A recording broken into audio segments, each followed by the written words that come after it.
All right, Jesse on Fire, welcome back to the channel. Now you're in for a treat today. It's Sunday. So it's gonna be like a Sunday special because we're gonna talk about three things. Actually, we're gonna talk about two, I'll talk about three, and then I'm gonna show you guys something. So first we're gonna talk about Sean O'Malley, who called out this transgender fighter. And it's only notable for a specific reason that involves some social commentary, and I'm going to give that to you. So we're gonna talk about that.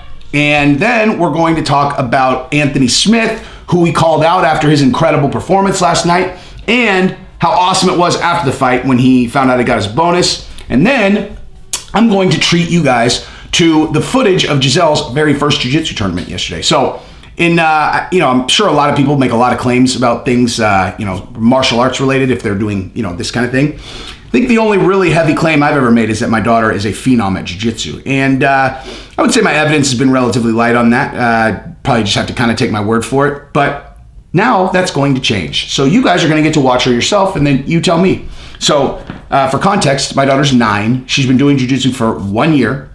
This was her first tournament only because 2020 was 2020, so there weren't any tournaments. And she just belted up. So this was her, she literally she belted up a week ago. So she's not only her first tournament, it's at the higher division, right? So I was nervous about that. And I'm gonna let you guys experience it for yourself, and then you guys can tell me in the comments what you think of her performance in her first tournament. There were 5 kids, so 3 total fights. Anyway, so we will do that together. Now, first off, if you like the content, subscribe and ring the bell. Tell every single person that you know. I'm sure you've already done that, but do it again, just remind them. So first of all, let's talk about Sean O'Malley. Now, Sean O'Malley made some really funny comments, and I forgot to have that pulled up, but here we go. I have it here again. Now, I just want to read this just because it's just for context, okay? So Sean O'Malley said, I don't think it's okay. This is about the transgender fighter fighting against biological women. I don't think it's okay. I just don't think that's okay. And just competing in sports, especially mixed martial arts. It's like she had testosterone for, who knows, 20, 30 years of her life, and then now she's a girl. You could tell that's a dude, a jacked girl. I don't know, look at her arms. Okay, so let me tell you the only reason that this is even notable, right? Because candidly, it shouldn't even be notable, right? The only reason it's notable is because everyone else, or not everyone, but the majority of people who have a public platform and talk about certain things don't want to talk about this because they're afraid of potential backlash. Because here's the thing, I have no issue whatsoever with people transitioning. None. I don't care. I don't care. I saw some comments on my first video. They're all, Jesse, it's really unnatural. I'm like, I don't care. Anybody can live however they want. That is not what we're talking about. What we're talking about is setting precedent, okay? That's the only reason this matters.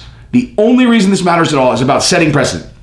You think I couldn't find somebody who transitioned starting when they were 13 years old, and you could never in a million years know that they were a biological, dude when they, were born or whatever?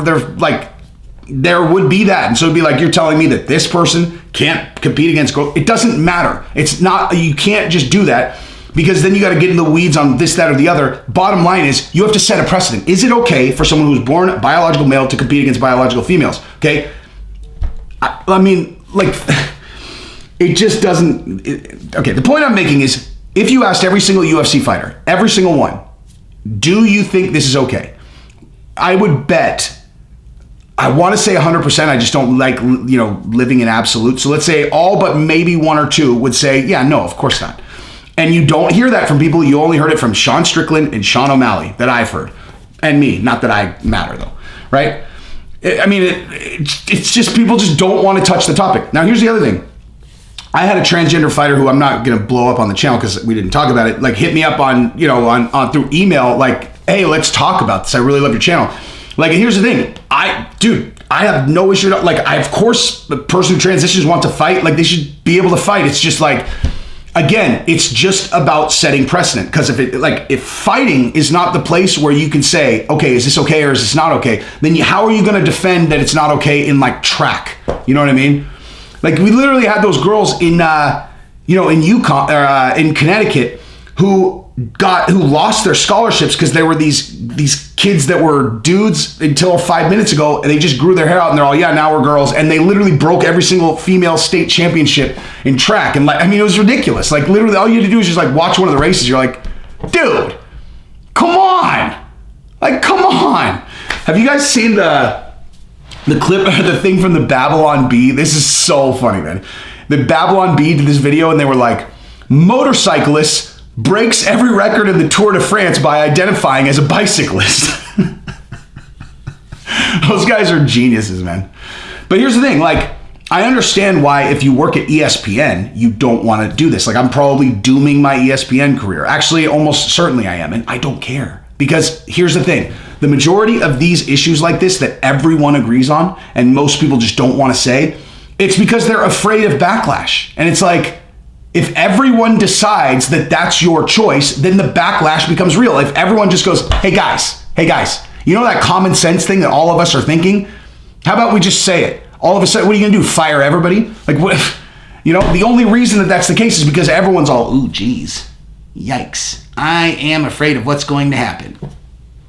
And most of that comes from a bunch of Twitter bots, okay? People, I know this is crazy. You're not gonna believe this. You guys are not gonna believe this. But there are organizations that control a bunch of either human people that will say the things they want them to say or bots on Twitter, and they are paid by organizations to promote certain agendas, you know, for many different reasons. And a lot of them being very nefarious, actually, you know, like international actors, things like that. But they'll push one agenda to make everyone afraid of saying, you know, the opposite thing. And it's all about confusing you and weakening the society, etc. And I do think this is one of those things where people are just afraid of Twitter when everyone agrees on this for the most part.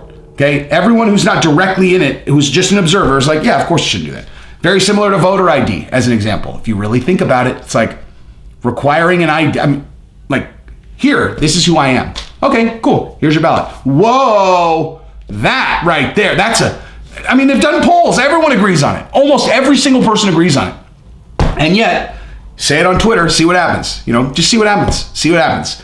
It's just so dumb. Everyone needs to stop being afraid of that stuff. Look it, dude. Just violate the community standards, you know? I mean, not on YouTube. Don't ever do that. Never do it on YouTube. Never do it to Google. But if, you know, another platform makes unreasonable requests, just say what you think, you know? Anyway, that's what I got. So let's talk about Anthony Smith, because he had an incredible performance last night. He is a badass. He's performing well. Look, when he took that loss to Glover Teixeira, I think anybody who's ever watched the sport of mixed martial arts had to be like, man, is he going to be able to come back strong from that? I mean, that was like the kind of like beating where you just don't know if a person's going to like fully recover. And he has fully recovered and he has improved since then. He's a savage. I fucking love that guy, man. I am a huge Anthony Smith fan. Him calling out Alexander Ratchik, though, that guy is such a savage. I mean, I know they already fought, but Alexander Ratchik is just one of those dudes that I look at and I just imagine being across the octagon from him and being genuinely like afraid. Like, you're always scared to fight, you know, like nervous, scared, no matter what. But like, I don't know. There are certain people I just like put myself in that position. I'm like, God damn, man.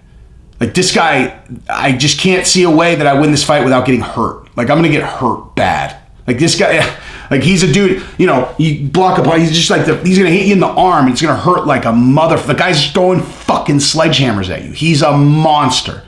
He's the kind of guy that needs to get beat by a dude. Like, you want Israel Adesanya at 205? That's who I want him to fight. I want him to fight a sledgehammer at 205. And let him be precise. Like, that's the kind of guy that Anderson Silva would have been a perfect matchup for, who's used to throwing those huge bombs, and Anderson is a surgeon. Woo, woo, woo, you know. That's like the exact kind of fight that's perfect for an Anderson Silva, maybe for an Israel Adesanya. But Anthony Smith is very similar to him. You know, like they're both big, heavy sledgehammers. So I'll be excited to watch it again. But big props to him. Now, did anybody miss when Anthony Smith found out that he won Performance of the Night and got the 50 grand? Because if you didn't see that, definitely go look that up. It's so badass.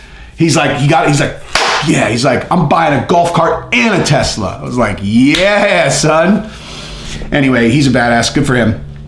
Now, we are going to get to the most dramatic portion of this video now. So, as context, like I said, Giselle's been training for 1 year. For a good portion of that, at least 7-ish months, she was going 6 days a week, 2 hours a day. And guess how she was getting to those practices? And guess who was there every minute of all of the practices? Me. My wife has not brought her to a single practice. So at her first tournament, I want you to just keep that in mind when you think about how nervous I was. Like, I've watched her entire career. I've seen all the work she's done. And this was the very first time that she was competing. I had no idea what to expect. You never know how someone's going to react to the lights. Like, all of a sudden the lights come on. Do they fight better? Do they fight worse? And it's your kid. Like, it's your own kid who you care about more than anything in the entire world. And it's like, how's she going to do, dude? Like, what? You just don't know. And I remember with her, the first competition she was ever in was in swim team. Like, where it was like where she was competing against other kids she didn't know. And I was like, dude, does she even know that she's racing? Like, does she even know?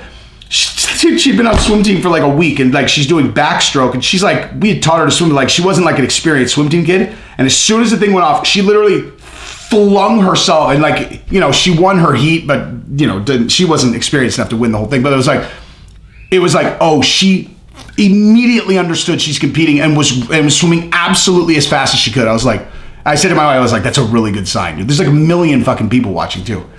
But this is different. This is fighting. It's something I know she's good at. Is she going to be able to perform or not? So anyway, that is the context. So it was a 5-person bracket, and yeah. So if you win one of your first 2, then you'll have 3 fights. Because even if you go 1-1, you'll fight for 3rd place in the 3rd fight. If you win both your first 2 fights, then you'll be in the finals and you'll fight for the title. So that is the context, and now you guys are going to get to watch it yourselves and experience it as I did. Now, I would love to hear what everybody thinks of her jiu-jitsu, since I've been talking shit forever. My daughter's a fucking Brazilian jiu-jitsu fucking phenom. Keep in mind, she's been doing it for 1 year, okay? 1 year. Now, also her schooling. So she trained at Gracie Fighter, Cesar Gracie's gym, for the vast majority of this time. And under Cam King was her coach. And then when we moved here, we started at one school that just ended up being too far away. So then I moved her over to Gracie Baja, and that's been a great fit. And she's under Fabio Favela as her professor now, who is a 6'5" world champion who could break every limb in your body 18 different ways. So anyway, that is the context. So now enjoy. You guys can experience it just like I did. I'm not telling you what's going to happen. So enjoy. If you like the content, subscribe and ring the bell. Tell your friends. Peace.